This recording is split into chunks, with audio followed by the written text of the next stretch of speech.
Écoutez, jeudi, c'est 17 janvier 2025. Gros point, nous pral détailler après-midi dans la rubrique information nous pral ouais nomination Christine Nomen Noem dans Sénat. Et Christine Noem c'est lui-même yo choisi pour capable remplacer et secrétaire DHS là, n'a parlé de Alejandro Mayorkas. Donc c'est une femme, c'est lui-même donc qui pral décider est-ce que la kembe programme Biden non avec Cbpone. Lui répondre question aujourd'hui, m'bral kito entendre déclaration li fait yo, pral ouais ensemble avec Koutou et m'bral kito tande yo. Donc moun qui dans pays Mexique yo, moi encourager nous pour nous entendre en pile dans vidéo ça, m'pa di rien, m'a kito entendre qui ça madame nan dit de Cbpone nan, qui ça le dit de programme parole humanitaire et le mentionné yo clairement, c'est jeudi à même ça passé. Donc, dans unanimité, juge a décidé pour bloquer TikTok à partir du 19 janvier qui venu là, et bien TikTok là, li bloqué dans le pays États-Unis. Jeudi a gagné rouverture et bien port et celui du sud là qui fait dans le pays d'Haïti, so n'a gardé sin ka partager détail ça avec. Gan pile bagay même parce que point ça seulement, il a pris un bon petit temps parce que Christine Noem dans pile causé ou ta doué getan entendre et comprendre après-midi ya. Mare Sintiou nous pral laguer et nous pral quitter entendre yon ti parti qui plus important et reste détail qui sorti dans bouche Christi Noem nan. Donc comme Christi Noem nan lui-même, li un petit peu plus important, nous pral prendre immigration, nous pral prendre d'abord dossier TikTok là et puis n'a rentrer dans immigration. Bon salut. Bonjour bonsoir tous les amis, comment nous y est? Moi espérant en forme si n'a regarder vidéo ça nous là toujours et nous dit papa bon Dieu qui renoncé la gros bout merci qui fait un cadeau, yon jour en plus. Non pas c'est MPH, Zami Miorle MP, ma belle ni MPP, l'autre boule qui toujours à chercher yon non pour bon moi. C'est tout un plaisir pour me passer pour me fournir non information. Soit à peine vini moi encourager pour abonner ici on va progresser absolument rien. C'est cliquer sur le bouton qui marque subscribe là pour abonner et là fin abonner la boyon cloche notification, cliquez sur cloche là tout, retirez le sous personnaliser, mettez le sous tout temps comme ça chaque fois monter vidéo ou joindre notification mesdames et messieurs et puis pas oublier laguer un like en bas belle vidéo si là. Moi t'es là depuis au commencement et m'a continuer là ensemble avec nous et m'a surveiller qui ça cap venir de nouveau tout pour me capable présenter pour nous et de là étant m'a rappelé moun qui gagnait bien commande yo oui jodi nous cap seulement ship 50 parce que it's not an easy job guys et son job qui compliqué donc ou pas même besoin que MP est-ce qu'on voit pas maintenant pour moi donc si me voyez le pour m'a voyé package là bas li gon tracking number sous li mes amis les on me voit photo package là bas li gon tracking number sous li seulement prend tracking number aller sur USPS et puis suivre package là garder qui le l'a délivré vinn joindre OK donc là l'aime fin voir package là tout tracking number et puis le fini ou dit même qui le m'a recevoir encore me senti donc c'est pas bon parce que moi-même moi fait tout gens pour me capable voir le baroir tout tracking number sous lui donc de pour sur USPS ou mettez tracking number là ou joindre bien et ou joindre pack tracking non ça c'est l'huile de désenvoûtement avec l'huile de prospérité n'a ship by 50 moun. Il y a plus qu'une centaine qui derrière encore pour nos ship donc on a essayé ship 50 par 50 excusez-moi pour si c'est un petit retard parce que mesdames et messieurs it's a big job donc normalement et m'te quoi c'est deux trois grands moun seulement qui te voulaient prospérer dans vie t'as semblé tout le monde net voulait prospérer donc job la vinn plus ma vinn avec l'autre produit donc qui gagne toujours pour avec deux envoûtements moins voulait spirituellement non libéré bagay mauvaise chance et yo aller et moun pasteur yo m'a dit len recevoir ti l'huile de prospérité yo pas faire moun yo payer $100 pour mettre un petit goutte nan men non parce que c'est trois m'bay ensemble pour $100 ça veut dire yon des envoûtements en prospérité avec yon fertilité mes amis m'konn pile nèg yo pral utiliser mais l'huile là pour yo faire moun dans l'église seulement par mon petit crasse pour $100 bay moun yo adresse là yo ka acheter l'huile prospérité pour continuer yo ka acheter l'huile des envoûtements pour continuer n'a vinn avec l'huile de guérison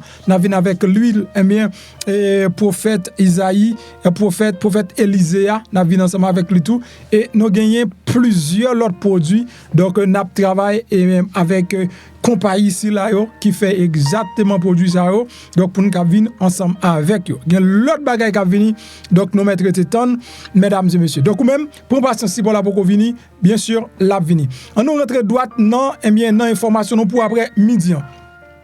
Nous allons rentrer premièrement dans TikTok. Jean comme annoncé ça et pour nous ouais nous pour arriver dans TikTok là. D'abord on a commencé dans TikTok là. Et puis, pour nous capables d'arriver, eh bien, non, et non, Christine Noël, non, parce que nous gagnons la Cour suprême qui finalement décidé.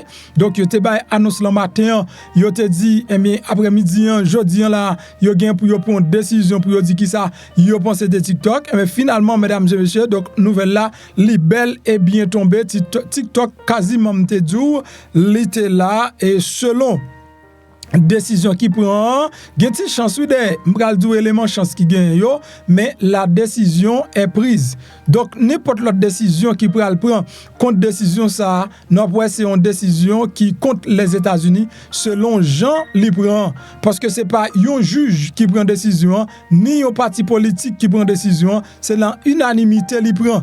Pas oublier dans la Cour suprême là, il y a 9 juges, dans 9 juges, il y a 3 juges seulement qui sont juges parti démocrate là. Et bien il y a 6 juges, c'est juges républicains te mettez moun sont toujours penchés pour obéir à Donald Trump. Pas oublier que Donald Trump, mesdames et messieurs, il demandé pour ne pas prendre décision contre TikTok. Malgré ça, juge yo pas fait Donald Trump cas, so yo prend décision yo. Décision TikTok là, il fait moun penser avec un pile bagay tout, il fait penser à comment gouvernement pour aller là dans dernier jour cap vini yo. Est-ce que c'est tout ça Donald Trump pral dire amen, m'pa quoi c'est l'évangile libéralier, ça veut dire gain des décisions Donald Trump pral prend et la Cour suprême pral camper pral dire malheureusement, c'est pas comme ça.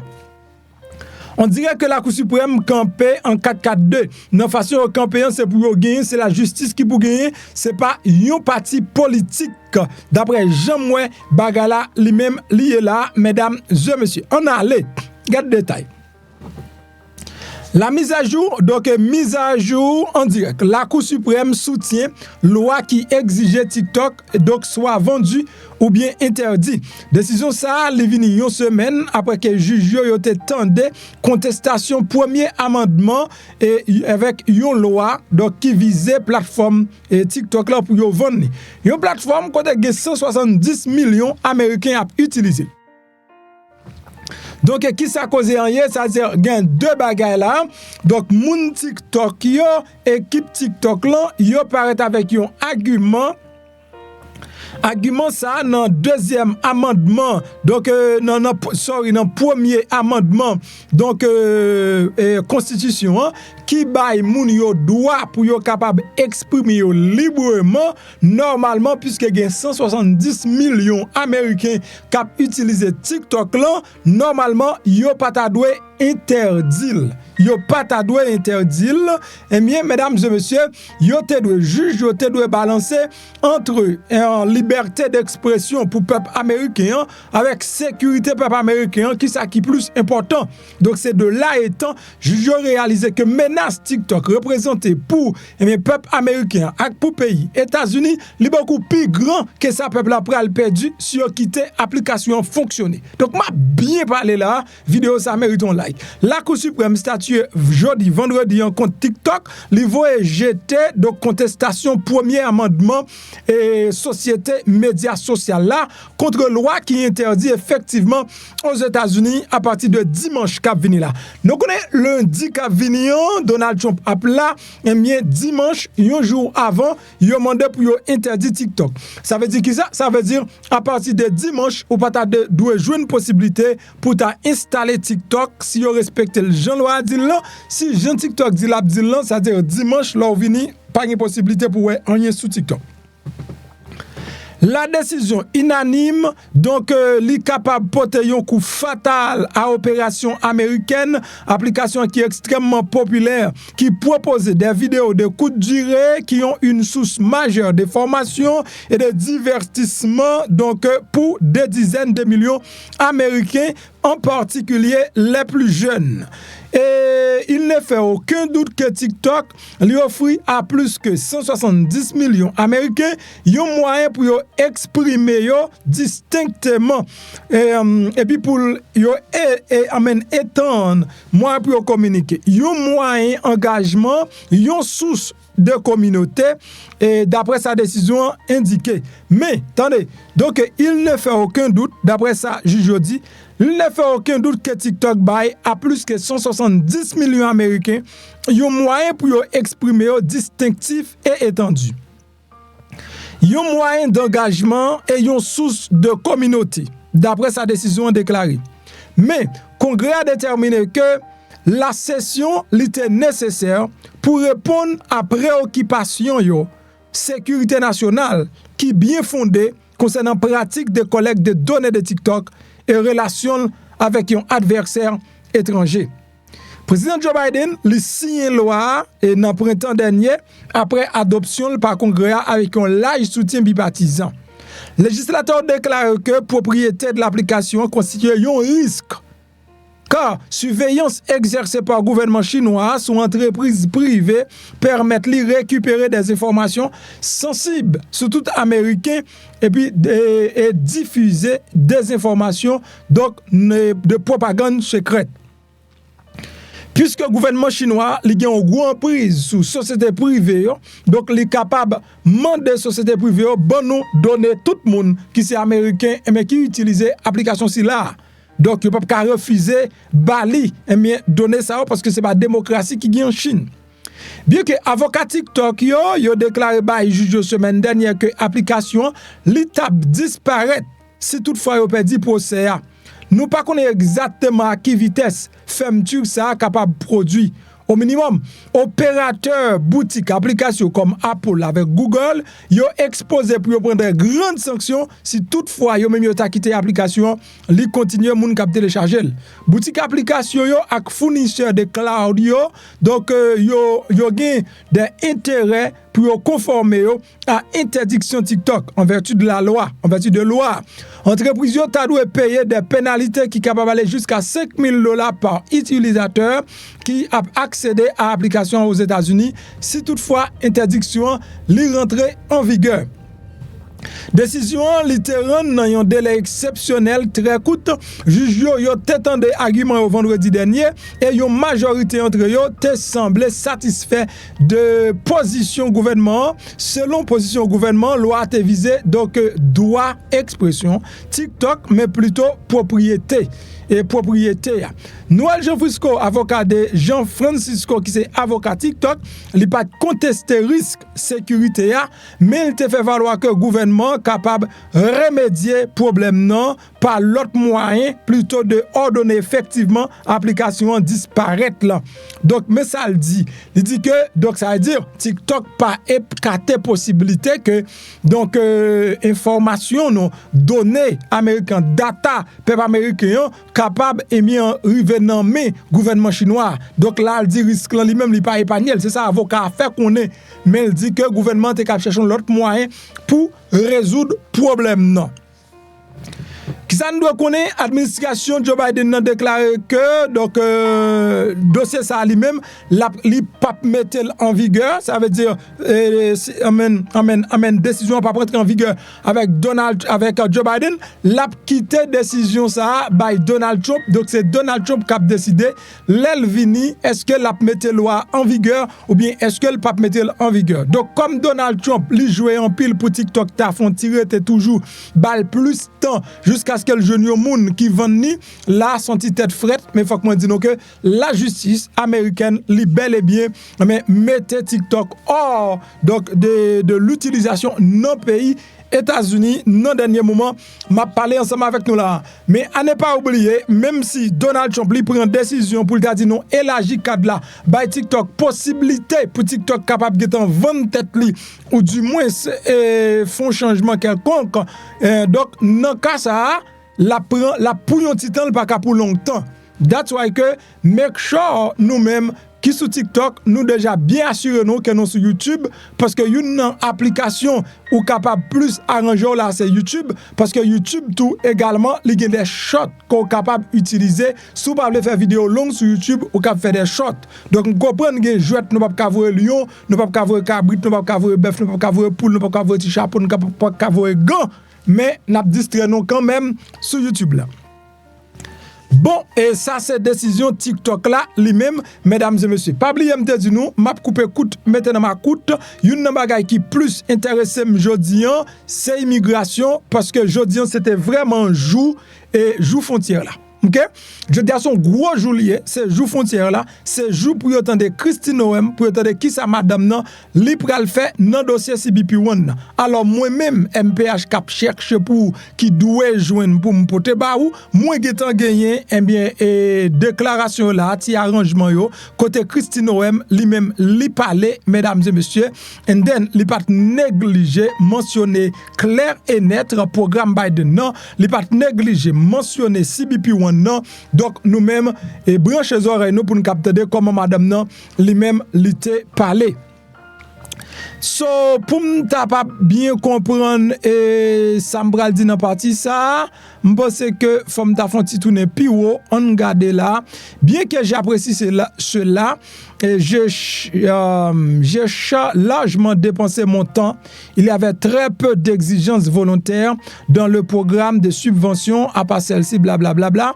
Mais et pas là, moins doué, aller un petit peu plus bas. Je qui t'entendez, pas besoin d'inquiéter du tout. C'est rafraîchissant. Je suis content de l'entendre. Permettez-moi de vous poser une question sur un jeune homme de mon état. Donc, c'est Travis Wolf qui avait 12 ans lorsqu'il a été tué. Il y a peu d'un an par un immigrant clandestin qui l'a battu. J'ai choisi mes mots avec soin. Il l'a abattu avec une voiture. Il l'a frappé à la tête en roulant à 75 km/h sur une route à 40 km/h. Il l'a tué.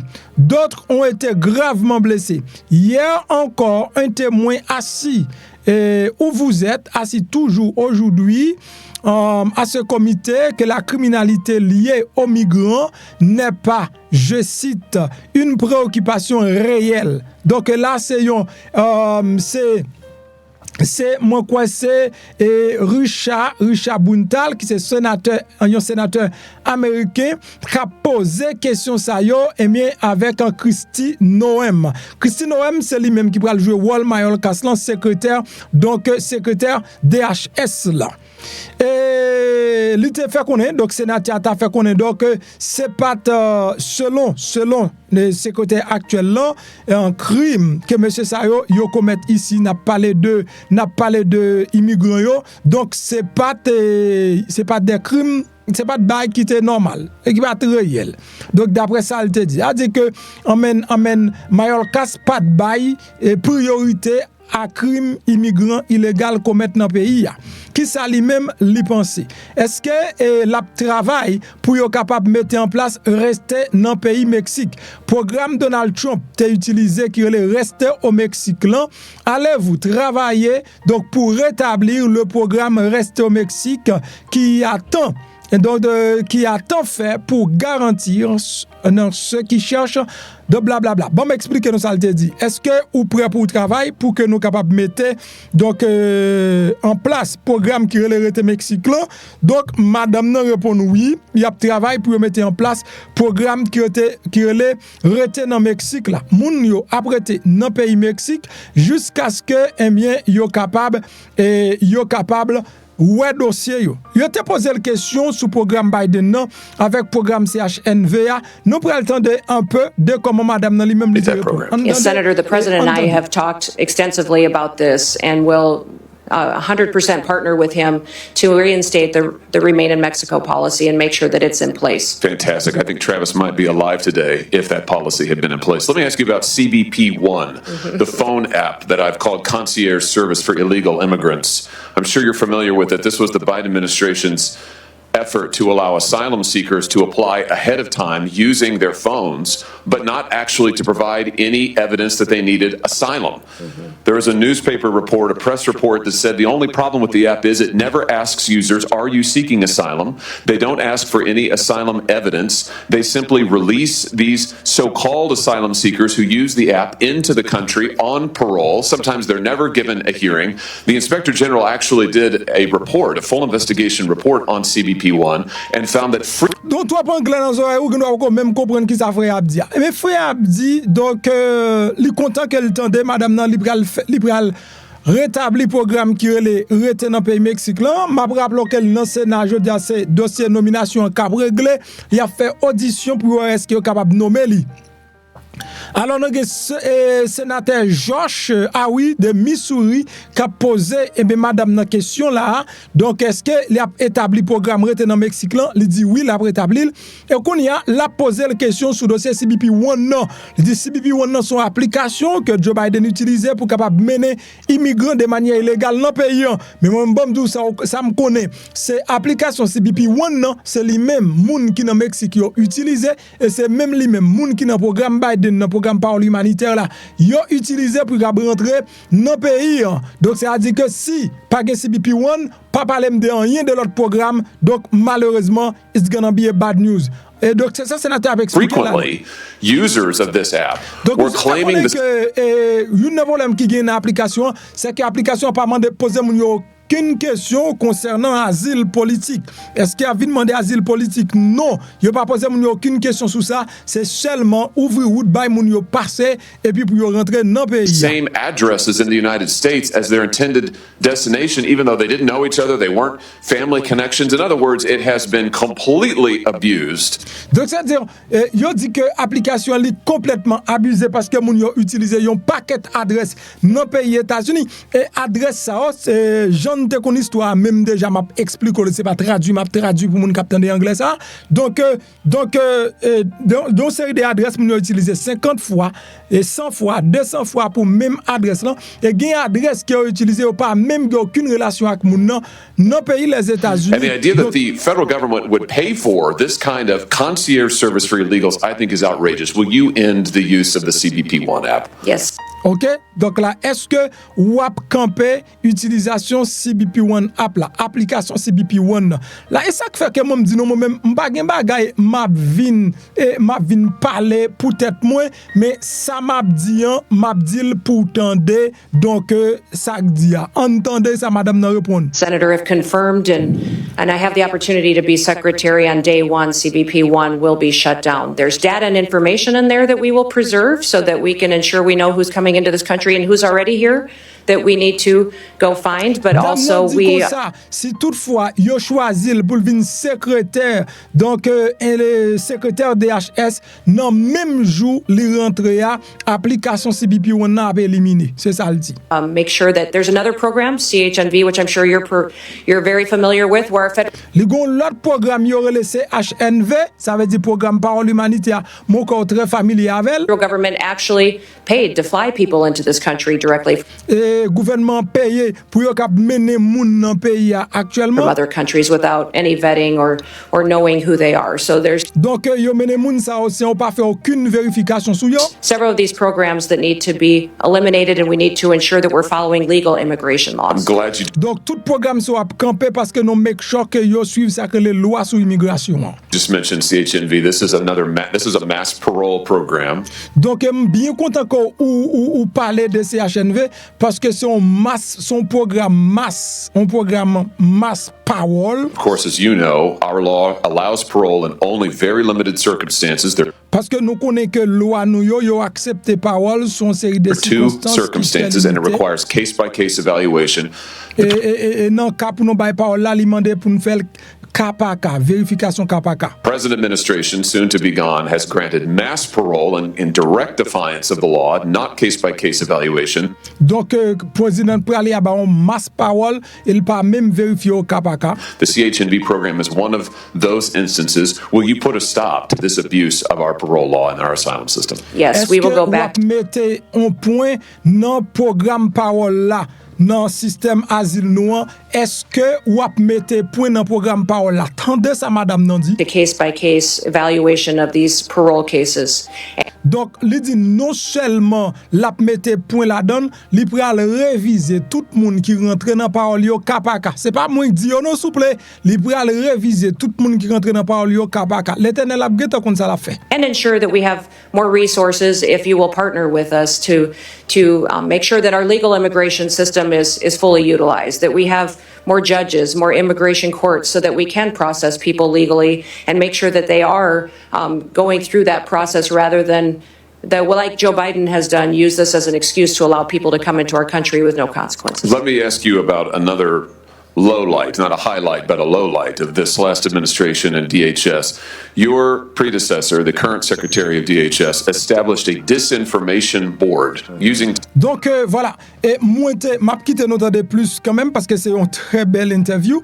Donc m'a quitté notre c'est son très belle interview qui a fait là je veux dire madame n'a fait de grandes déclarations concernant donc sécurité frontière là dans partie programme parole là ou ka imagino donc nous make choc une partie ça pour nous partager avec madame nan li finalement donc bail dernier mot sous programme parole humanitaire là jodi a eh bien mesdames et messieurs nous c'est le 17 le 21 donc Donald donc depuis le 20 c'est ça le 20 Donald Trump ici ça veut dire les choses vont être très compliquées d'après Jean eh bien madame eh bien Christy Noem les mêmes li mentionner donc on va quitter notre de Christy Noem tout à l'heure et avec plus détails toujours sous même dossier sécurité frontière là même te vlen de programme parole humanitaire dans bouche Christy Noem c'est lui même qui va jouer rôle si là mesdames et messieurs donc on pense que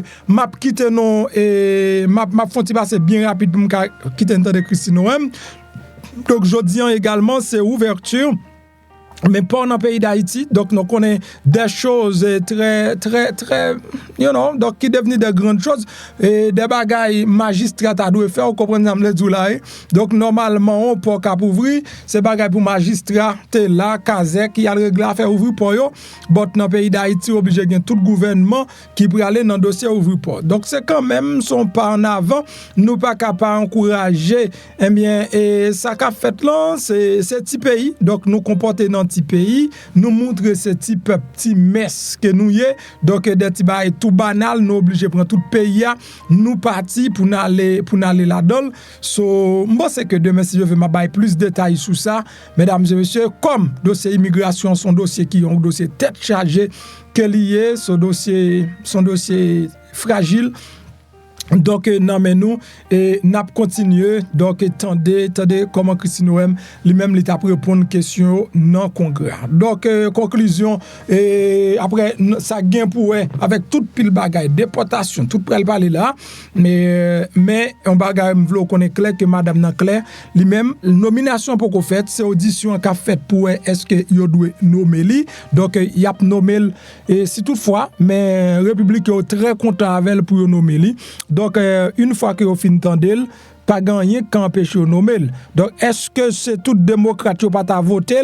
Mais la passe oui. Donc, raison pour le pas passer, faut gagner 3 républicains qui pas voter pour lui. Donc, mais si tout républicain vote pour lui, même si 0 démocrate vote pour lui, la passe quand même parce que monsieur gagne majorité de tous côtés. Donc, monsieur gagne majorité de tous côtés. Donc, démocrate yo pas camper sous rien là, dans le congrès pour année ça. Donc, comme dit, c'est républicain qui prend toute décision. So, tout ça a commencé, li k'ap gen fin, et m toujours dit toute chose concourt au bien de ceux qui aiment Dieu. Les gen porte qui ouvri, ap gen fenêtre qui ouvri, ap gen l'autre gros porte, et les gen porte qui fermé, ap gen l'autre on fenêtre fermé, ap gen gros porte qui l'ouvri. C'est toujours été positif malgré situation, malgré gens circonstances là lui-même lié. On nous continue tant de Christy Noem avec plus et précision, Jean t'a répondre question yo mesdames et messieurs. And good morning, Chairman Paul, Ranking Member Peters, and the distinguished members of this committee. I'm honored to appear before all of you today as the nominee for the Secretary of Homeland Security. I want to thank President-elect Donald J. Trump for his confidence in my leadership and the people of South Dakota for their fantastic support throughout my time in public service. I would also like to express my sincere gratitude to Senator Kramer.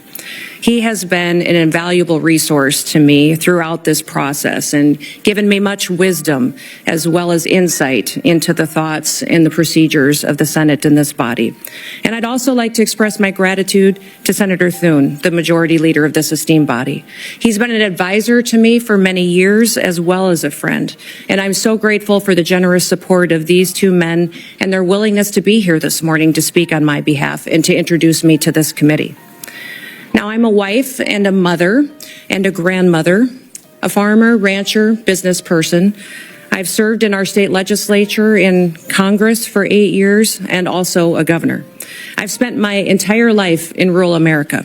I understand what it means to work hard every single day and to build a better future for your kids and for all of our communities. I come before you today with a deep sense of responsibility and a humility as the nominee to lead the Department of Homeland Security, and also a commitment to the more than 330 Americans who we will work together to help serve and to keep safe and secure in their homes and in their communities. Now, before I proceed, I want to introduce to you my husband, Brian, who's here with me today. He is my constant 24/7 reminder of our dedication to public service and that it's not a solo effort or done alone. He has been a rock by my side, and I appreciate all of his love over so many years. I'm grateful that he's here with me today. Now, securing our homeland is a serious, sacred trust that must be relentlessly pursued and can never be taken for granted. Being safe within our borders here in America is critical, and yet Americans feel less safe than they have felt in decades. For the first time in 30 years, more than 40% of Americans are afraid to walk alone at night within a mile of their homes. President-elect Trump is going to change that. I've seen firsthand the challenges and the opportunities facing our great nation. In the 20 years since the Department of Homeland Security was formed, the nature of the threats to our homeland has grown and they've evolved. This department was created in response to the failures of the government that led to the September 11th, 2001 terrorist attacks. And that reality is not lost on me, especially in the wake of the recent terrorist attacks over New Year's. Now, I've led South Dakota for the last 6 years with a focus every day on making our state safer, stronger, and freer. I've focused every day on making the best decisions, not just for right now, but for generations to come. I've overseen a state budget of over $7 billion and a state employee workforce of more than 13,000, including more than 7,000 that report directly to the governor. I've addressed important issues like cybersecurity, human trafficking, drug interdiction, and also natural disasters, the same challenges that are facing so many of you and the people that you represent back home. I've secured our state and supported the rule of law. And if confirmed as the 8th Secretary, that is the same approach that I will take to leading the Department of Homeland Security. As we face the evolving threats of the 21st century, the mission and the success of DHS is more critical than ever. We must be vigilant and proactive and innovative to protect the homeland. The challenges in front of us are extremely significant, and we must secure our borders against illegal trafficking and immigration. We must safeguard our critical infrastructure to make sure that we're protected against cyber attacks, respond to natural disasters, and also terrorism. I firmly believe that we can meet those challenges head on with resolve. Innovation, we can use collaboration with federal and with state partners. And senators, I want your input. Border security must remain a top priority. As a nation, we have the right and the responsibility to secure our borders against those who would do us harm. And we must create a fair and a lawful immigration system that is efficient and is effective and that reflects our values. President Trump was elected with a clear mandate. He needs to achieve this mission because 2/3 of Americans support his immigration and border policies, including the majority of Hispanic Americans. I was the first governor to send National Guard troops to our southern border when Texas asked for help and when they were being overwhelmed by an unprecedented border crisis. If confirmed as Secretary, I'll ensure that our exceptional, extraordinary Border Patrol agents have all the tools and resources and support that they need to carry out their mission effectively. The same is true of my commitment to the outstanding men and women of the U.S. Immigration and Customs Enforcement. They are responsible for apprehending, detaining, and deporting illegal immigrants. And getting criminal aliens off of our streets and out of the country will help American communities be safer again. The bravery and the dedication of the Border Patrol and ICE are unmatched, and I will restore dignity to their work. The rising threat of cyber attacks also demands our utmost attention, and our critical infrastructure, from energy grids to financial institutions, is under constant attack by foreign adversaries and criminal actors. As Secretary, I will prioritize a comprehensive, whole-of-government approach to cybersecurity. In fact, in the coming days, we have to plan bigger and think faster and smarter. I fully acknowledge that people in Washington, D.C. do not have all of the answers, and therefore I will leverage private-public partnerships. I'll advance cutting-edge, state-of-the-art technologies to protect our nation's digital landscape. And I will have a proven track record of doing this in South Dakota to back me up. I've helped make Dakota State University a global leader in cybersecurity education because we recognize the need to address this emerging threat. And I will take a proactive approach if given the opportunity to serve as Secretary. Now, President-elect Trump has been a tremendous friend to law enforcement over the years, and I will do the same in my role as Secretary. As Governor, I've worked closely with law enforcement to make South Dakota safer. I've overseen hundreds of state troopers in the South Dakota Highway Patrol, and on several occasions, I've convened groups of law enforcement from across our state to address policies that will make our people safer. In fact, while some in this country were attacking law enforcement and defunding them, we took the opposite approach in South Dakota. We recruited law enforcement officers to move to South Dakota, a state that respects their service and their sacrifice. And we revamped our law enforcement training to provide the first ever state-led, tribal-focused law enforcement training academy. I'm very proud of the work that we've done in cooperation with our tribes to help make their communities more safe. And we must remain vigilant against terrorism and against others who wish to do us harm to our country and to our great people. I'll ensure that our intelligence and our law enforcement agencies are working together hand in hand, that they're fully equipped to detect, prevent, and respond to threats from radical ideologies and foreign adversaries. This requires resources, coordination, and collaboration across all levels of government. And once again, I will seek your wisdom and I will seek your input into the months ahead. For the sake of the people that we both represent, we have to get this right. Now, I recognize that Homeland Security isn't just about prevention, but it's also about resilience. When disasters strike, as we know they will, the Department of Homeland Security must be ready to respond swiftly, efficiently, and effectively to protect the lives and the property of Americans. As governor, I've worked with FEMA in response to a dozen natural disasters in South Dakota. These have included historic floods, tornadoes, blizzards, wildfires, a derecho, and even a global pandemic. As Secretary, I will enhance our emergency preparedness and strengthen FEMA's capabilities, and we will ensure that no community is left behind, and that life-saving services like electricity and water are quickly restored. As Secretary, I will oversee the Secret Service, an agency that is in serious need of reforms. We all saw the threats to President-elect Trump last year and the consequences of failure. Now, that should never happen again. And I've worked closely with my own gubernatorial protective detail, and I'm familiar with what works and what doesn't work. And I'll bring that experience towards strengthening the Secret Service once again. I'm committed to working with this committee, with Congress, and with the dedicated men and women of the Department of Homeland Security to fulfill our mission. And together, we can ensure that the United States remains a beacon of freedom, safety, and security for generations to come. So thank you for the opportunity and the honor to appear before you today. Thank you for the meetings and the time that you took in your office to discuss the department and what we can do in the future to make the American homeland much more secure. I look forward to your questions, and I hope to earn your trust and hopefully also your vote as we embark on this critical work together. And with that, Mr. Chairman, I yield back. Thank you, Governor. We will now proceed to questions. Each member will have 7 minutes. We will have a vote that will start at 10 a.m., but we're going to continue the hearing and keep people in line as you come and go to vote. We'll keep the hearing moving.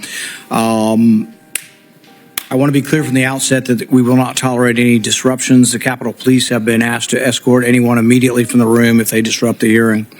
This is a standard question, Governor Noem, that we ask of all nominees. Governor Noem, do you agree without reservation to comply with any request or summons to appear and testify before any duly constituted committee of Congress if you are confirmed? Yes, Mr. Chairman. I'm going to reserve the rest of my time for my questions and go to Senator Peters. Thank you, Mr. Chairman. Governor Noem, the DHS Secretary has many competing priorities, as you well know, and you outlined certainly in your opening comments, from our borders to wildfires to cyber attacks. But as you and I discussed at length, and I appreciate you bringing it up in your opening comments as well, we do have a northern border in addition to a southern border. It's absolutely essential that the DHS has the resources necessary at the northern border to carry out its mission. Both between ports of entry and all along the border. In fact, we've seen an increase in unauthorized crossings in recent years at the northern border. So my question for you is, if confirmed, do you commit to ensuring along with the southern border that the northern border is sufficiently staffed to maintain its security and robust trade between the U.S. and its neighbors, including at the Gordie Howe International Bridge in my home state of Michigan, have the resources they need to facilitate trade while keeping Americans safe? Yes, Senator Peters, you and I talked about this in your office and also with Senator Slotkin as well, how important it is to continue to remain focused on our northern border and all borders and ports of entry that the United States has. I think there's been some universal concern from some of the committee members that as we focus on the southern border and what we're seeing as far as the invasion there and the amount of people crossing, that the northern border would lose focus, but that will not happen, and we will ensure that our borders are secure and we're addressing all threats that may come in from any direction. And also with the bridge as well and staffing up on that as well, and I've assured Senator Slotkin as well that our focus is there to make sure that it is staffed appropriately.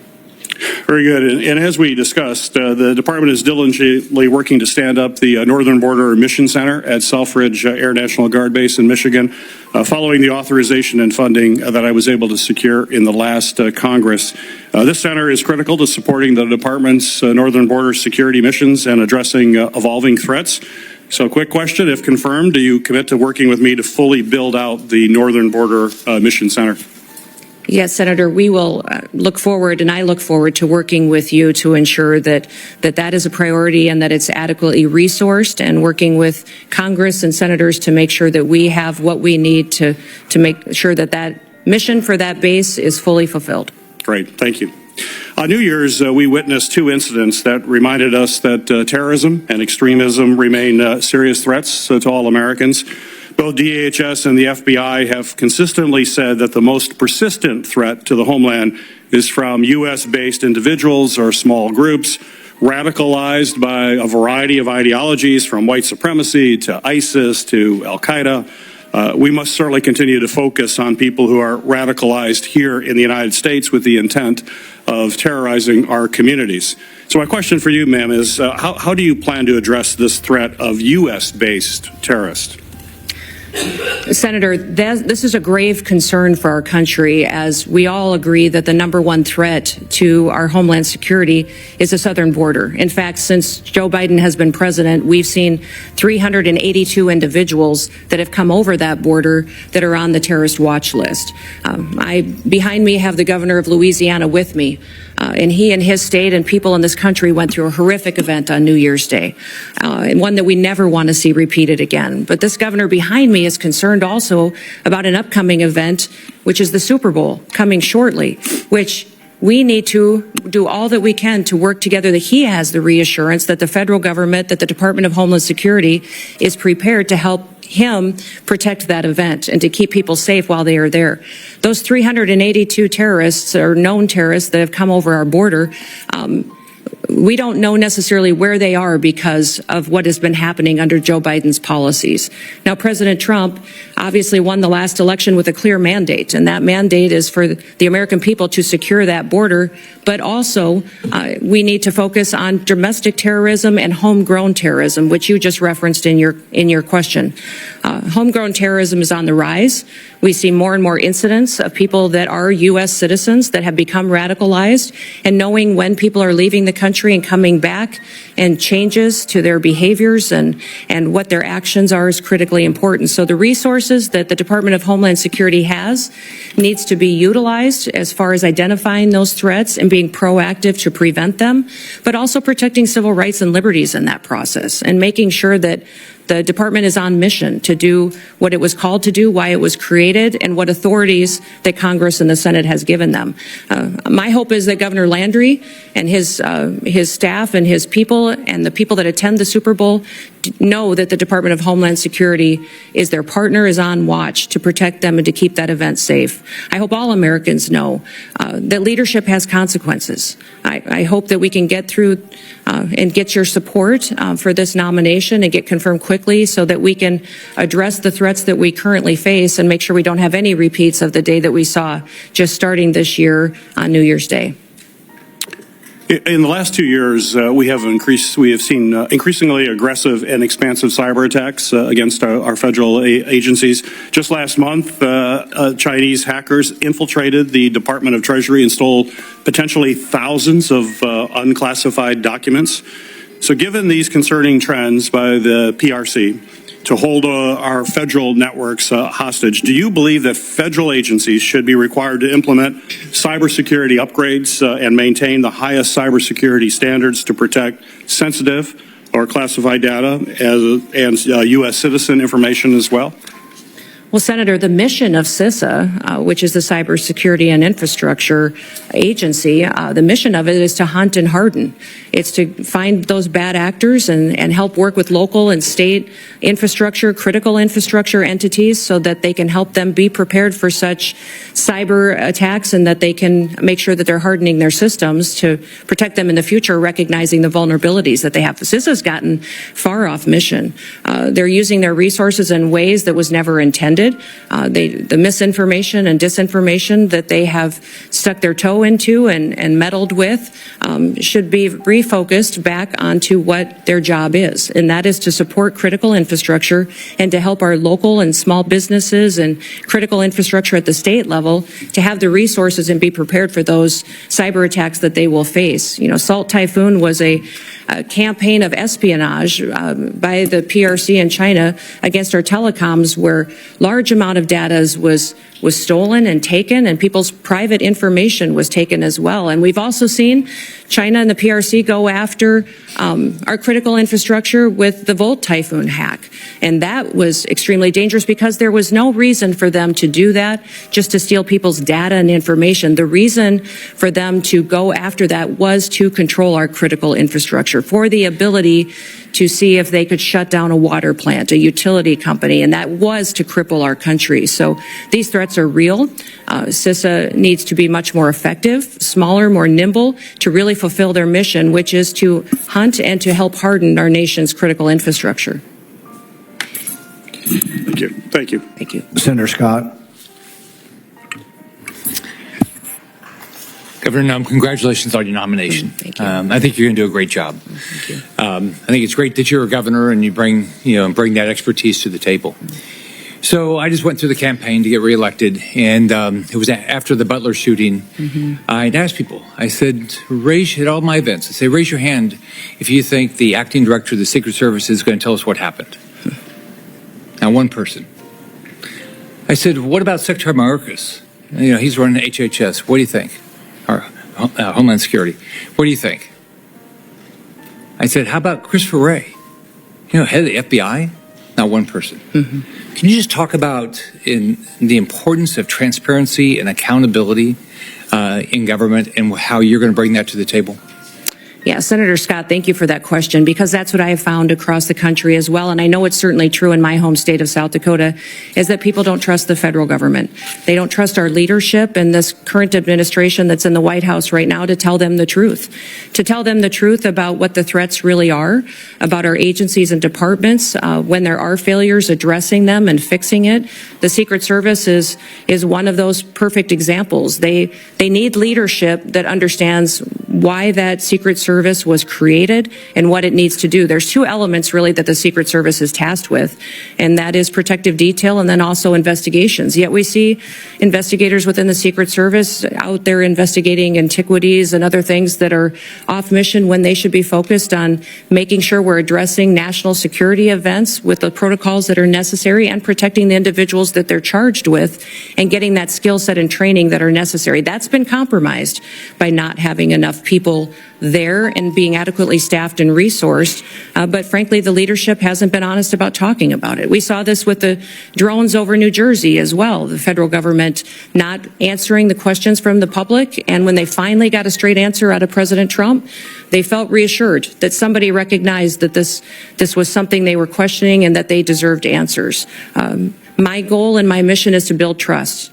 We will undertake a large job and a large duty that we have to fulfill, that the American people expect us to do by securing our border, to make sure that our nation is a nation with borders, or we're no nation at all, and that we are making sure that those criminal actors that are perpetuating violence in our communities and in our cities and towns and states are removed from this country, that there's consequences for breaking the law in our country again. There has to be consequences, because when Americans break the law, there's consequences. And why would we ever allow someone to come in from another country and not allow them and not have consequences, or allow them to continue to go forward and to commit rape and murders and break other laws that endanger our society? So we've had over 13,000 murders that are loose in this country that have come over that border. We've had almost 16,000 rapists and sexual assault perpetuators that are loose in this country right now. 425,000 plus people have criminal convictions that are here illegally in this country that our current administration is doing nothing to round them up and get them out of our country. We will be doing that immediately, and that will be the priority. And that is one of the reasons that today the American people have lost their trust. President Trump will build it back and know that their federal government is accountable to them and is working to put America first again. So Joe Biden completely opened our southern border and dismantled our entire immigration system. As a former governor, I know that when the federal government policies are broken and failing Americans, you see the impacts in your state, just like I did when I was a governor. And you take the steps necessary to protect the families in your state. I know you've done that. One thing you did, as you talked about before, you sent troops, our National Guard, to the southern border. Can you talk more about how Biden's open border policy has affected your state and communities, and the role your state resources placed in helping secure the border? You know, we certainly have seen the effects in South Dakota that many of your states did, and I would say every state has seen the effects of an open border and the policies that have been under the Biden administration. We saw increased crime, but we also saw increased drug activity.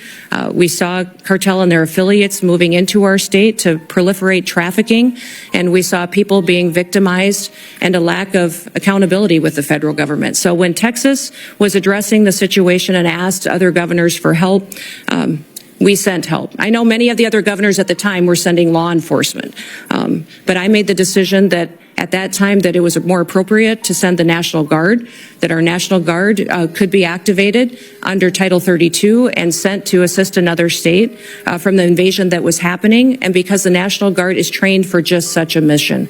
Because of this invasion, that it is a war zone down there with what they are going to see, the threats that they would see, and that they are trained specifically to interact with other agencies. The National Guard is used to falling in with other agencies and cooperating with them and could do that seamlessly. And their families and their communities are normalized to them being deployed. So we have in South Dakota deployed our National Guard to the southern border 8 different times.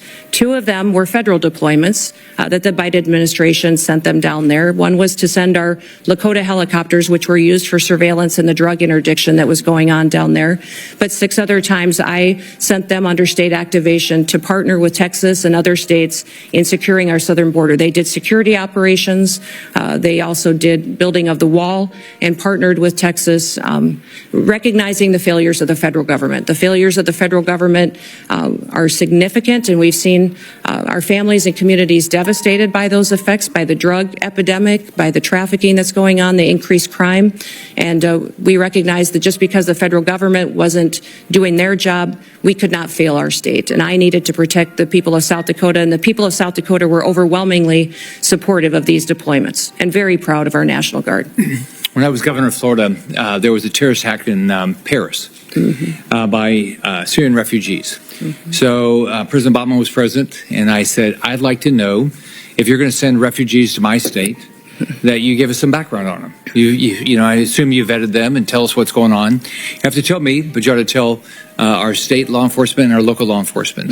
All right, that they said, go jump in the lake. They're meaner than that, but they said, go, you know, you have no rights as a governor, which had made no sense. We had over 70,000 people come here after Afghanistan on planes into this country, completely unvetted.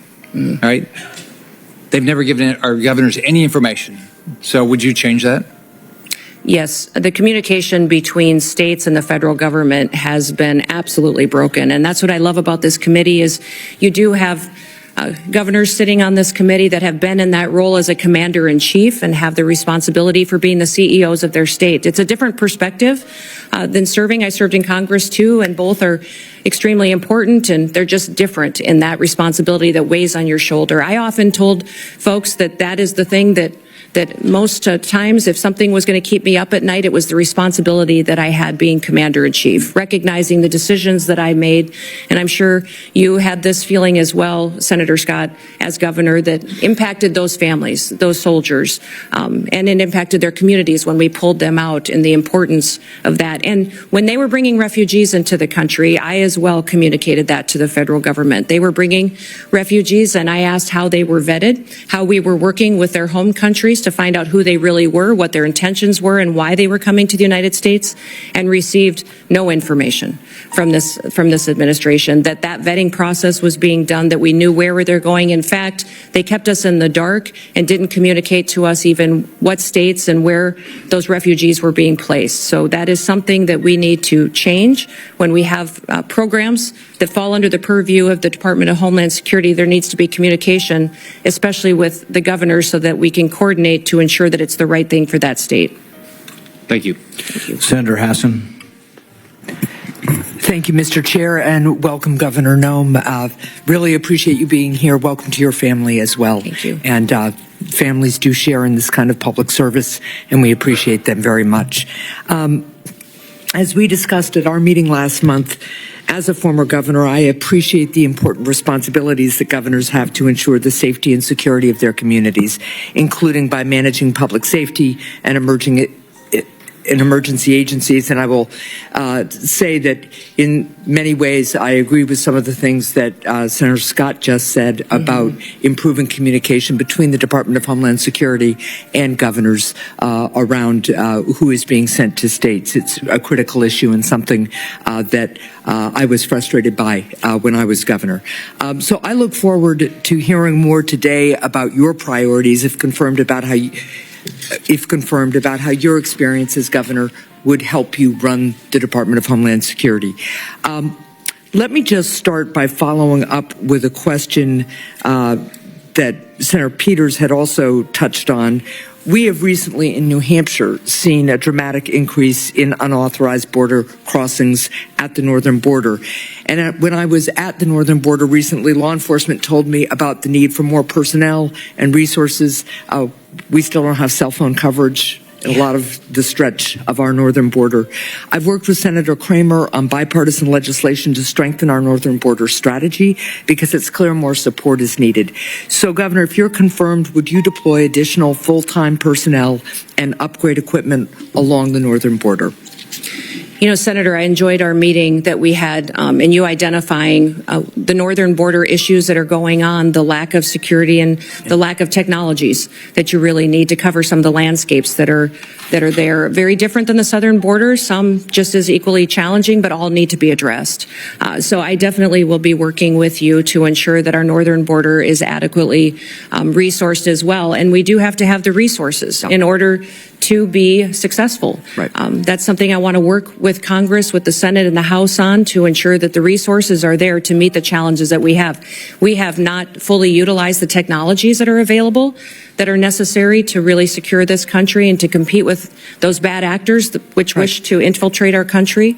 And having the ability to utilize them will make us much more safe. So I'll work with you most definitely in ensuring the northern border is protected. Well, I appreciate that. And I just note, too, that at the same time, there's real concern in New Hampshire and all along the northern border that we strengthen the border and have the resources we need. We also have a really strong economic relationship with our friends to the north and a lot of family relationships. So I think it's important that we're smart in the deployment of technology. We don't want to impede that flow of economy and people that's lawful, but we do want to make sure that we have the resources we need. I want to turn to the southern border now. At the southern border, we need significant technological investments to support law enforcement personnel in their efforts to catch fentanyl smugglers, to stop human traffickers, and seize the cash and illegal guns that criminals traffic southward to the cartels. And we talked about this a little bit. There's bipartisan support for these investments, and I've worked with colleagues, including Senators Langford and Cornyn, on legislation around these issues. Governor Noem, could you identify specific technological investments that you would make at the southern border, and are you willing to work with me on increasing southbound inspections if you're confirmed?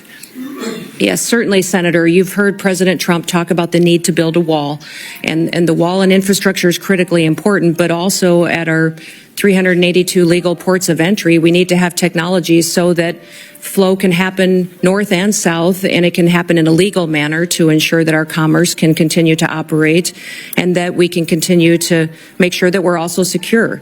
I think de minimis shipments are a concern, and the need to look at those and how traffickers and fentanyl distributors are using that. I think we also need to use scanners, surveillance, operations. There's new technologies out there to cooperate with satellites in some area where the topography does not necessarily facilitate having actual infrastructure, and then also the ability to make sure that we're utilizing that technology that allows us to know what is going south that might be fueling some of the violence that ends up coming back north, and ensuring that we're stopping that before it has the chance to supply those cartel and bad actors that would come in. Yeah, I really appreciate that, because the southbound flow, particularly of cash and weapons, fuels the cartels and strengthens them. Absolutely. And it's something that we really have to focus on. I also want to follow up on the issue of cybersecurity. Recently, criminals launched a successful cyber attack on PowerSchool, a cloud-based record management system that contains personal information about tens of millions of kindergartners through high school seniors, including many students and teachers in New Hampshire. This cyber attack on PowerSchool comes as schools and local governments across the country have seen a surge in cyber attacks on their systems. And when a small school of maybe a couple of thousand system, maybe 1,000 students or so has to pay $2 million in ransom, I want you to think about what that does to one of our small communities, right? So, Governor Noem, if you're confirmed, how will you empower the Cybersecurity and Infrastructure Security Agency to improve the cybersecurity of state and local governments in the United States? Well, thank you, Senator. If I am confirmed and have the opportunity to serve as secretary of this department, I'll be following the Constitution and the rule of law, and then getting these departments back on mission to why they were created and why they are existing. The What CISA should be doing is helping those small entities, those schools, those local city governments, the state governments, and the small businesses that are critical infrastructure that don't have the resources to stay on top of the critical protections that they need to enact. Well, let me follow up just quickly on that one point. It's something we discussed when we had our meeting. I worked with Senator Cornyn on a bipartisan bill that became law that created a cybersecurity grant program for state and local governments. This is in addition to each state getting a cyber coordinator to help on the ground. We discussed this program, and I know you as governor had some reservations about the structure of the program. But if confirmed, will you commit to working with Congress to adjust it? I'd love your input about what gave you pause as governor. I think there were only 2 governors who didn't participate in the program. And I hope that as we work on the concerns you have, you'd work with me to adjust and reauthorize the program. Yes. All grants within the department will be evaluated when I come in and be looked at to see what we can do to make sure that they're actually fulfilling the mission to which they were established. What I would say about the cybersecurity grants in South Dakota, when I came in as governor, one of my main priorities was to bring the next industry into the state. And I determined that that would be technology and cybersecurity. In fact, we have Dakota State University in our state, which is a cybersecurity national leader in training those cyber warriors that we need to protect us and keep us safe. I've since then partnered to grow and double the size of that school. We train a lot of NSA employees in South Dakota. And so understanding cybersecurity and my experience in that, I think, is critically important to the department and bringing it to the table to do this. You talked about why we didn't take that cybersecurity grant in South Dakota, and it's because the requirements of that grant would have caused me to grow my state government. The administration costs of it would have been much more than what it would have been able to facilitate at the local level, and our state was already proactively helping these individuals that needed the resources to secure their systems. Well, I appreciate that. I'm way over time. There were very few requirements purposely in that grant program other than to make sure the money was being spent the way we authorized. But let's continue to talk about that. Thank you. Senator Halling. Thank you, Mr. Chairman. Governor Noem, welcome. Congratulations on your nomination. I'm delighted to see you here. I do notice the chairman of the Ways and Means Committee is over your shoulder there. I'd have to question your judgment about who your friends are based on that. The great chairman from the state of Missouri. It's fantastic to have you here. You know, the Department of Homeland Security is not particularly old, but you already have what I hope will soon be the distinction of succeeding the worst secretary in the history of the Department of Homeland Security. Alejandro Mayorkas has been an absolute disgrace to that department and frankly to this country. And I'm delighted to see you willing to step up and serve. Let me just ask you something. I repeatedly asked your predecessor when he sat where you're sitting whether the southern border was secure. And he repeatedly told me under oath, it is secure, Senator. And he repeatedly said under oath, our policies are working, Senator, meaning the Biden administration policies that, of course, gave us this devastating open border. So let me just ask you, is the southern border secure as we find it today? Senator, no, the southern border is not secure today, but in just 3 days, we will have a new president in this country, President Donald J. Trump, and he will secure our border. That is refreshing candor. I'm glad to hear it. Let me ask you about a young man from my state. This is Travis Wolf. He was 12 years old when he was killed just over a year ago by an illegal migrant who mowed him down, and I choose my words carefully, mowed him down in a motor vehicle, hit him head on, doing 75 and a 40, killed him. Others were severely injured. Just yesterday, a witness sitting where you are sitting today told this committee that migrant crime is, and I quote, not an actual concern. Not an actual concern. In a hearing before this committee advising us to drop the Lake and Riley Act and not focus on migrant crime. You know, in my state, with the death of people like Travis Wolf and Officer David Lee, who was assaulted and killed in St. Louis, and officers in Kansas City who have been assaulted by illegal migrants, and others who have been carjacked and stabbed, would you agree with me that migrant crime sure as heck is an actual concern and that you intend to do something about it?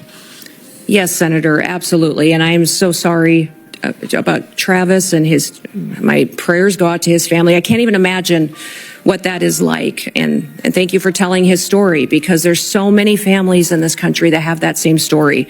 And they don't understand why the federal government is allowing people to come into this country illegally and then perpetuate crimes against their people and then give them resources and shelter and food and debit cards to go take care of their families when they go to work every single day to make sure that they're providing for their families and are held accountable to when they break our laws. So, let me ask you this. Will you work with President Trump to reinstate the Remain in Mexico program that the president had in place in his first term, which does so much to ensure that those who would seek to abuse our asylum system are not allowed into the country, and those who have legitimate asylum claims, their claims are processed in due order and in due course, but they wait in Mexico until those claims are fully processed? Will you work to reinstate that program? Yes, Senator, the president and I have talked extensively about this and will 100% partner with him to reinstate the Remain in Mexico policy and make sure that it's in place. Fantastic. I think Travis might be alive today if that policy had been in place. Let me ask you about Cbpone, the phone app that I've called concierge service for illegal immigrants. I'm sure you're familiar with it. This was the Biden administration's effort to allow asylum seekers to apply ahead of time using their phones, but not actually to provide any evidence that they needed asylum. There was a newspaper report, a press report that said the only problem with the app is it never asks users, are you seeking asylum? They don't ask for any asylum evidence. They simply release these so-called asylum seekers who use the app into the country on parole. Sometimes they're never given a hearing. The Inspector General actually did a report, a full investigation report on Cbpone, and found that frequently users of this app were claiming the same addresses in the United States as their intended destination, even though they didn't know each other, they weren't family connections. In other words, it has been completely abused. And the idea that the federal government would pay for this kind of concierge service for illegals, I think, is outrageous. Will you end the use of the Cbpone app? Yes, Senator, if confirmed, and I have the opportunity to be secretary on day one, Cbpone will be shut down. There's data and information in there that we will preserve so that we can ensure we know who's coming into this country and who's already here that we need to go find. But also we make sure that there's another program, CHNV, which I'm sure you're very familiar with, where our federal government actually paid to fly people into this country directly from other countries without any vetting or knowing who they are. So there's several of these programs that need to be eliminated, and we need to ensure that we're following legal immigration laws. I'm glad you just mentioned CHNV. This is a mass parole program. Of course, as you know, our law allows parole in only very limited circumstances. There are two circumstances, and it requires case-by-case evaluation. The present administration, soon to be gone, has granted mass parole in direct defiance of the law, not case-by-case evaluation. The CHNV program is one of those instances. Will you put a stop to this abuse of our parole law and our asylum system? Yes, we will go back to case-by-case evaluation of these parole cases and ensure that we have more resources, if you will partner with us to make sure that our legal immigration system is fully utilized, that we have more judges, more immigration courts, so that we can process people legally and make sure that they are going through that process rather than like Joe Biden has done, use this as an excuse to allow people to come into our country with no consequences. Let me ask you about another low light, not a highlight, but a low light of this last administration and DHS. Your predecessor, the current Secretary of DHS, established a disinformation board using taxpayer resources to police speech on the internet and elsewhere, to tag American citizens' viewpoints as either legitimate or not legitimate, and use the power of the state to censor them, including having them removed and perhaps penalized. This has got to be the darkest chapter, I think, in DHS's short history. He eventually withdrew the board under intense criticism, but has never fully repudiated it and never promised not to do it again. Will you pledge to us here today that under your leadership, there will never be a disinformation board or anything like it at DHS, and you will be a champion for the free speech and First Amendment rights of all Americans? Senator, there will not be a board such as that under my leadership at the Department of Homeland Security. Fantastic. Let me ask you in my remaining seconds, just one more thing about the Secret Service. You've mentioned this, and I'm so glad that you did. This committee, and it has been bipartisan, this committee has done bipartisan work on the attempted assassinations, or the assassination attempts, I should perhaps say, of the former president, soon to be the future president, soon to be the president, President Trump. We were stymied at every turn. And I should use the present tense. We are currently being stymied at every turn by the current Secret Service leadership and, frankly, by the leadership of DHS, who have refused to turn over documents, who refused to make people available for interviews. We finally had to pass my own law in this committee, which we unanimously adopted, a law, a statute, mind you, which would require DHS and Secret Service to turn over relevant information to us about the assassination attempts. It's unbelievable. When you come to office, to this office, I hope very soon, will you pledge to us that you will open the books on all of the facts associated and around these assassination attempts, that you will make available to us and to the public, most importantly, all the facts so that we can ensure that this never happens again and that the needed reforms in the Secret Service are put into effect. Yeah, Senator, if I am the Secretary of Homeland Security, I will certainly work with you to build transparency and make sure the facts are shared with you and your committee. I know that you've been very frustrated by the lack of transparency from the department, and I want to thank those of you that have worked on that report that was put together on these assassination attempts. I know it was a bipartisan report and investigation that this committee conducted, and I appreciate you focusing on that, and I will work with you to get the information so that you have the truth of really what happened there and the failures so they can be fixed. Thank you. That's a great place to end. And a high note as I see my friend Senator Blumenthal, who did fantastic work on this effort, and it will be an incredibly refreshing to have a DHS secretary who will tell us the truth, who will be honest with us about the facts, honest with the American people, and who will enforce our law. And I know you'll do that, Governor Noem. I look forward to supporting your nomination. Congratulations. Thank you. Senator Blumenthal. Thanks, Senator Johnson. Welcome, Governor Noem, and thank you for being here. Thank you for visiting with me, and thank Moi, plusieurs moun commencé relem pour ban moi témoignage qui ça ti l'huile ça yo fait pour yo. M'gen 3 bouteilles l'huile nan même là, ti 3 ti bouteilles. Et gen une qui pi gros dans sa l'autre moun recevoir yo. Qui c'est une, c'est l'huile de désenvoûtement ou bien l'huile de purification à base d'hysope. Une c'est l'huile de prospérité hein, et l'autre là c'est l'huile de fertilité. Toi l'huile ça ressorti en Israël. Qui côté me joindre yo, comment me faire joindre yo? Au conseil que fait me audace pour me présenter l'huile ça. Et d'abord me prend pile risque pour me faire ça parce que me sont protestant. Et en tant que protestant, on connaît que comment nous nanti soulier nous gon paquet de bagaille nous prend pour diable. C'est déjà son liberté me te prend pour me te présenter non l'huile ça. Moi j'ai plus que 2 ans depuis m'a servi avec l'huile ça. Et j'ai plusieurs autres bagailles qui sortent en Israël me dit nous ça. Qui côté me joindre? C'est parce que guys, m'était toujours à travail. Oui, m'était toujours à travail. M'gen doit faire 6 mois à travail, mais après 6 mois, faut que moi perde du travail là pour me tourner à zéro. Business moi doit marcher pendant 7 mois pour année, faut gon l'autre 5 mois qui pour manger tout petit ça m'te fait. M'ki doit bien marcher là dans mois ça, l'autre mois c'est moun qui pour prêter me pour me terminer mois, ça me fait pas temps fini. L'aime senti ma bout à mode de vie tomber lever ça, que m'pa ka utile tête moi rien malgré m'tap travail. Moi tomber prier. Moi acheter livre, moi acheter livre. Moins li.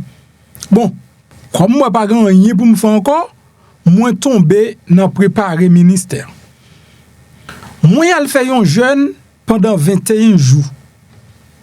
Pendant mal fait jeune pendant 21 jours. Et puis fin fait 21 jours, me senti en dom dim, me senti l'esprit qui en dom nan dim. C'est pour qu'on 21 jours, premier 21 jours ça, c'est pas pour me délivrer. Et même pour premier 21 jours, me te fait pour la plénitude du Saint-Esprit. L'homme fin fait premier 21 jours, me parti dans deuxième 21 jours. Dans deuxième 21 jours, bon Dieu commence à l'ouvrir l'esprit, me son bonne bagaille. C'est alors que moi commence à chercher moyen, chercher pas qui moyen pour me gagner cob, pas qui moyen pour me réussir, pas qui moyen, m'a acheter livre, m'a pli. Et finalement, bon Dieu ouvre l'esprit sous l'huile de désenvoûtement. Automatiquement, mon joint ni comme une révélation m'acheter. Mais madame, moi pas de quoi dans bagay sa yo, moun bon côté m'pa quoi ka utiliser l'huile sa yo, eh bien me commencer utiliser l'huile là. M'pa bon menti. M'pa bon aucun menti. Bon Dieu, m'observe à la attendem. Dans premier mois yo nan bénéfice dans business moi te qu'on a fait $1,000 bénéfice, 1,000 combien dollars? Bah la dure. Eh bien, je commence à utiliser produit ça yo avec la foi, avec confiance. Premièrement, l'huile de désenvoûtement, c'est m'était plus utilisé parce que me senti m'envoûté. Il commençait bon résultat. Je passais 3,000.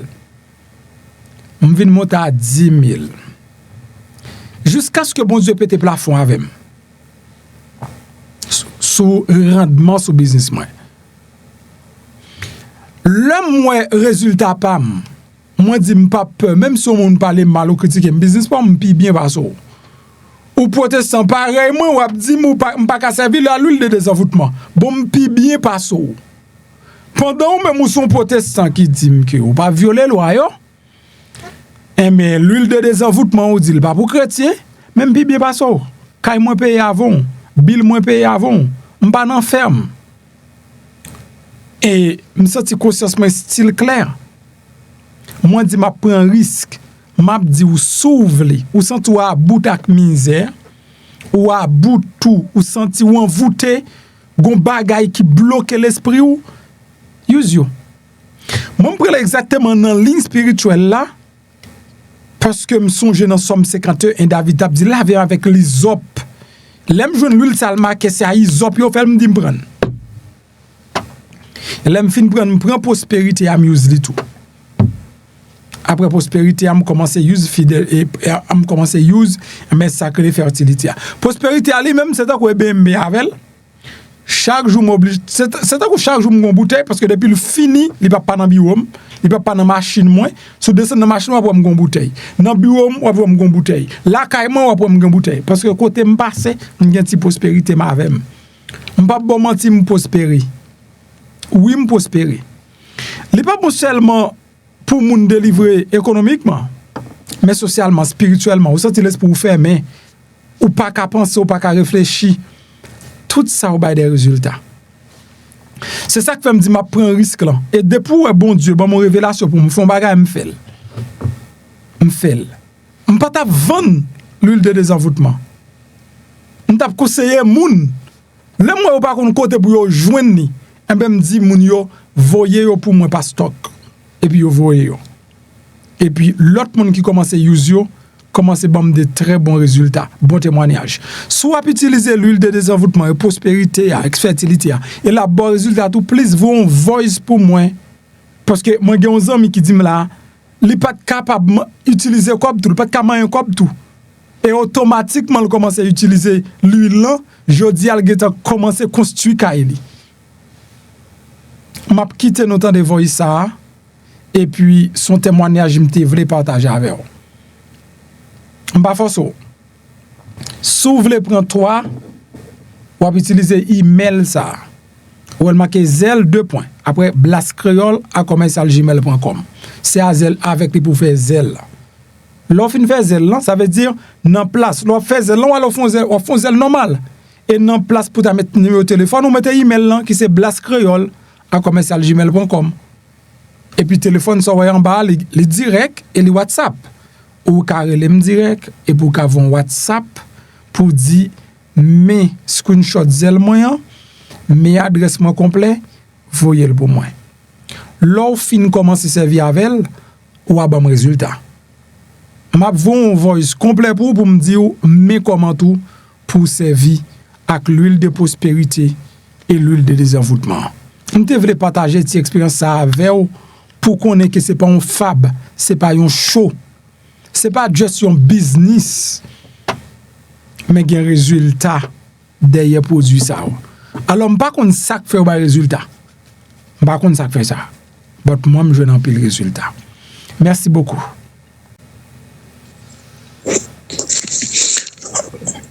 Mon cher, premier travail là, m'gétan ouais fruit premier travail là, 3 louis. Parce que dans le pays il y a longtemps, pas de jamais une vision caille en est me fin fait 3 ben yo me fin fait tout ça me fait yo qu'on y a la messe dans sol caille là. T'as les blocs me le poser dit que et un travail qui fait un gros travail qui fait. C'est à félicitation. AMD paye pile cob, on va régler. Bon Dieu pour nous tout, nous pas monde qui a alcaï beaucoup et non bon Dieu nous toujours quoi. Et ça fait me plus happy acheter bon. On sent il fait gros travail moi. Il fait gros effet. Information, c'est pi gros âme qui existe. Si vous vivez ou pas informé, autant qu'on machine qui marche la nuit sans lumière. Informé c'est une, mais bien informé c'est un l'autre. Et bien dans cas ça, m'a préféré MPH01, un channel qui pas dans vous monter. Sur MPH, ou pas seulement entendre mon ouais, ou pas seulement ouais non, mon gen preuve. Nous toujours entendre en pile journaliste qui vous monter. MPH pas comme ça. Eh bien, ou jeune beau channel là oui, abonnez kounya, invitez amis faire ça, activez la cloche notification pour qu'à toujours être informé. Et ça belle là, sous une question ou qu'à poser le commentaire et puis y a répondre nous dans une vidéo pour porter réponse avec question te posée. MPH c'est ou lié et ou l'a toujours lié. Aïe. Pendant que vous regardez la vidéo, regardez à droite, vous voyez un bouton qui est en noir qui marqué souscribir mais ça c'est espagnol. Si c'est en anglais, tu as marqué subscribe. C'est en français, tu as marqué s'abonner. Cliquez sur le bouton ça. Là, on finit cliquer sur lui, ou après une petite cloche bon côté. Cliquez sur cette cloche là tout. Sur cette cloche là, ou après l'on abonner automatiquement le passe sous première option.